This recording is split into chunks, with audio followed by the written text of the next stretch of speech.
now we are going to present the Global Grand Challenge Award for Environment.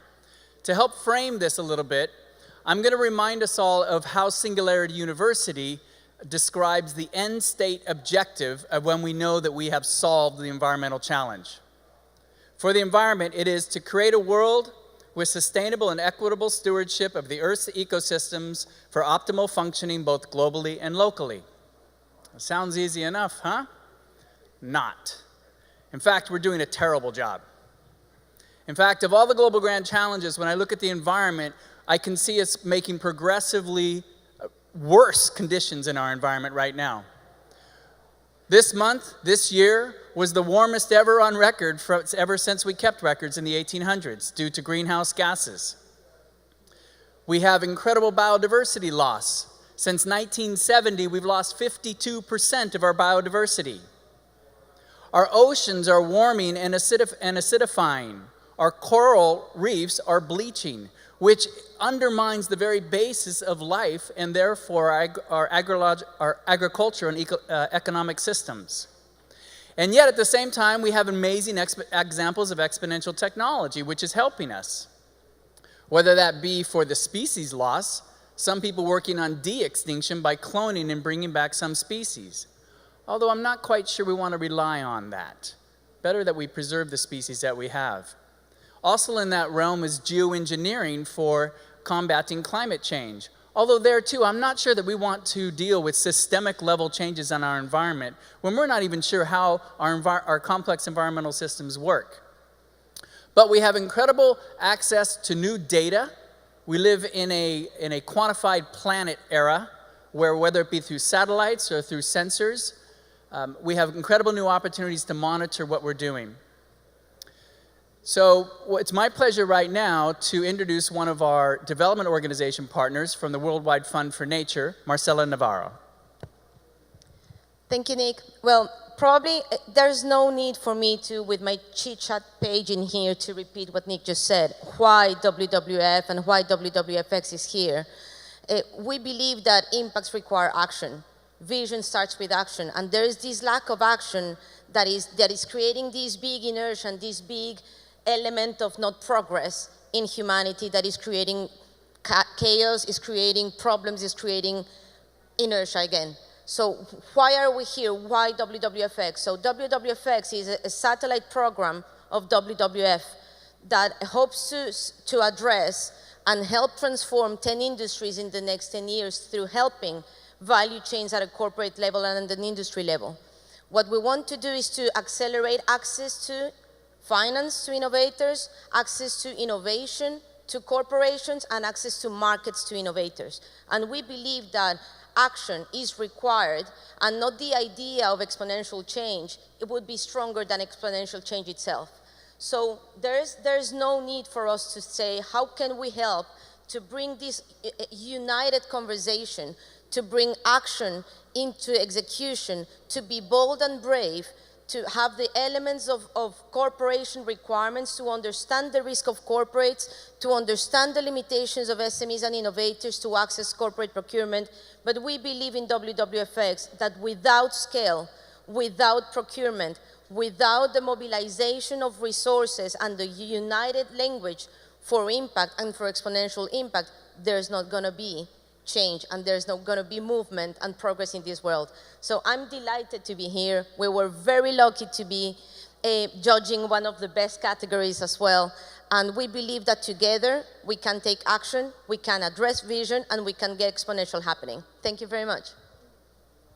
I should say, yeah, you can appreciate Marcela. I should say, just recently I went on a trip with the Worldwide Fund for Nature in Kenya, and it was a rhino darting exercise because rhinos are being hunted and poached to near extinction for their horn for nefarious reasons. And it's incredible what lengths we have to go to protect our environment. Darting rhinos from helicopters, tackling them, inserting transmitter devices in their horns, and then hoping they're going to stand up and walk away all safe and sound. So we do live in a world right now where things are precarious. And I'm really delighted to announce the winners of our Environment Global Grand Challenge Award, which exemplify really a couple amazing things. One, how a very small team of people are going to have global impact. Two, how they're directly leveraging exponential technologies in innovative ways. And interestingly, three, very timely, today, I don't know if you all read in the newspaper, today the United States FAA enacted the new drone regulation. So innovators around the world who are working with drones, today is your day. Expect to look out on the skies and see pizzas being delivered. But the group that we're going to announce right now is not using drones to deliver pizzas. They're using drones to plant trees on the order of billions at a time. So it's my great pleasure, it's our great pleasure to announce the winners of the Global Grand Challenge Award for Environment, Biocarbon Engineering, and we'd like to welcome on stage Dr. Lauren Fletcher, who is the founder and CEO. Welcome.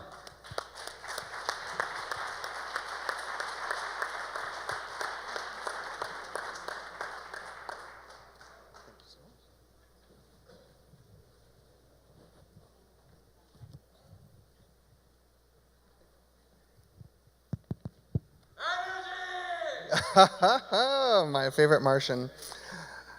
In 2009, I went to the climate change conference in Copenhagen. All over the city were these amazing images showing the global scale destruction of our forests. Every year, 15 billion trees are destroyed, and despite heroic international planting efforts, a net loss of 6 remains. Governments have recognized this, and at last year's climate summit, a commitment was made to restore 350 million hectares. This is an area the size of India and equates to about 300 billion trees. Achieving this goal with current methods will be difficult. They need help. So while I was wandering around the deserts of Peru, searching for life on Mars, I'm not going to lie to you, I spent a lot of time thinking about the types of technologies that we could use to terraform the red planet. But after Copenhagen, and really understanding the current state of our forests, I decided that if we're going to terraform, we need to start right here on Earth. So we asked ourselves the question, how can we increase the planting rate while simultaneously decreasing the cost? And we noted a number of really powerful emerging technologies: drones, satellite remote sensing technologies, robotics, and machine learning. And we combined these into our solution to plant trees with drones. Now, it works in 2 phases. First, we take highly detailed information on the topology, the soil conditions, and the biodiversity, and we crunch this in our machine learning algorithm in order to produce a precise planting pattern. Next, we upload this into the drone that flies 2 to 3 meters off the ground, and it fires a small biodegradable seed pod with a seed in each one. These penetrate the earth, are activated with moisture, and contain all the nutrients necessary for healthy tree growth. With 150 teams, we will have the potential to plant 1 billion trees a year, but with the potential to scale to tens of billions of trees each year, all at 10 times the rate and just 15% the cost of traditional methods.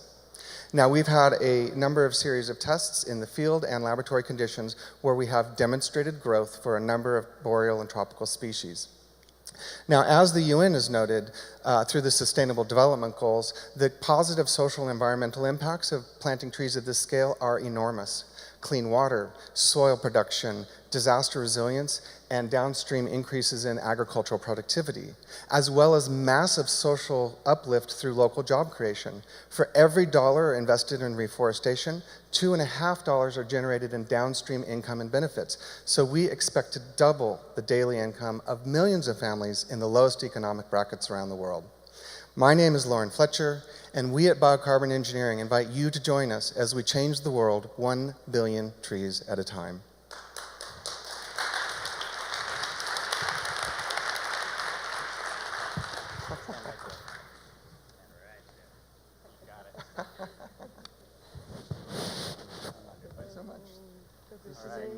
Our winner.